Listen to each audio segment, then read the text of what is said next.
The question of whether Prince Harry will ever return to the royal fold has become more than a quiet debate behind palace gates. It has transformed into a living saga, charged with emotion, fractured loyalty, and the heavy weight of monarchy itself.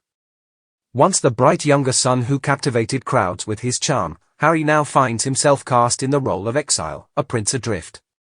And yet, the whispers grow louder: could he ever come back? For King Charles, the answer is layered with both paternal ache and sovereign duty, and his line has been drawn with cold clarity. At 76, balancing the shadow of illness and the fragile stability of the crown, the king knows that his reign, and the future of his heir, cannot be held hostage to one son's rebellion. The story begins in a private chamber, far from the flash of cameras. Sources insist that Charles met his youngest in tense silence, offering not a hand of warmth but conditions carved in steel. Calm and restraint, he told Harry, must be the beginning. The days of incendiary interviews, Netflix spectacles, and tell-all memoirs must end if any door home is to be opened. Yet the king's words carried an even sharper edge: reconciliation with William is not optional, it is the heart of the matter. And here lies the deepest wound. For William, the brother once bonded in grief after Diana's death, has never forgiven The Sting of Spare, the memoir that sold in record numbers but shattered the trust of a lifetime. In William's silence there is not only anger, but a reminder that the scars of betrayal cannot be smoothed by time alone. Harry, however, is not blind to this abyss. His recent actions betray a man desperate to show a flicker of humility, a spark of respect. When the world gathered to honor the 80th anniversary of VJ Day, Harry's tribute came quietly, placed only after his father and stepmother had departed.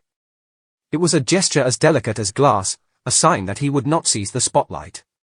Those who knew how much he adored Prince Philip saw the move as a coded message: a son can honor a grandfather, even if his bond with father and brother lies broken. And then came another olive branch, the so-called diary deal, offering his schedule to palace officials to prevent clashes. It was a concession rare for Harry, a man who has long bristled at control, but perhaps also a recognition that some order must return if peace is ever to be imagined. Still, beneath these gestures lies mistrust that refuses to fade. The suspicion of Meghan Markle hovers like a storm cloud over every discussion, with William's circle unwilling to believe that silence can last. Insiders whisper of a secret agreement, a reconciliation pact whispered into existence behind closed doors, demanding absolute loyalty and a media blackout in exchange for a fragile welcome. The palace has not confirmed, nor denied, and yet the thought of such a pact has ignited imaginations. Harry and Meghan, back in Britain, in some symbolic role, their voices hushed but their presence unavoidable. Could such theatre ever truly repair what has been lost, or would it only mask the fracture beneath layers of ceremony? And through it all, Charles stands at the center of a storm that threatens to consume both heart and crown.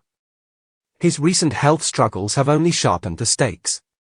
To him, this is no longer simply about fatherhood, it is about monarchy's survival. A sovereign weakened by cancer cannot afford the corrosion of scandal. The king has made his choice: love for a son must bend beneath loyalty to the institution. The House of Windsor has always demanded sacrifice, but rarely has it been this personal, this visible. The drama now is not of choice, but of consequence. Harry remains outside the gates, peering in, uncertain whether the bridge is waiting or whether it has already been burned. The world watches like an audience to a tragedy still in motion. For every supporter who sees Harry and Meghan as voices of truth, there are traditionalists who see them as reckless architects of chaos. Between them lies the silence of William, a brother who may hold the key but has no desire to turn it. And so the curtain hangs, heavy and unresolved. Will this exiled prince take the path home under conditions of silence and obedience? Or will the tale of Harry and the crown become one of history's most enduring estrangements? For now, the Windsor stage is lit, the characters frozen in roles they did not choose, and the audience waits for the next act of this royal drama to begin.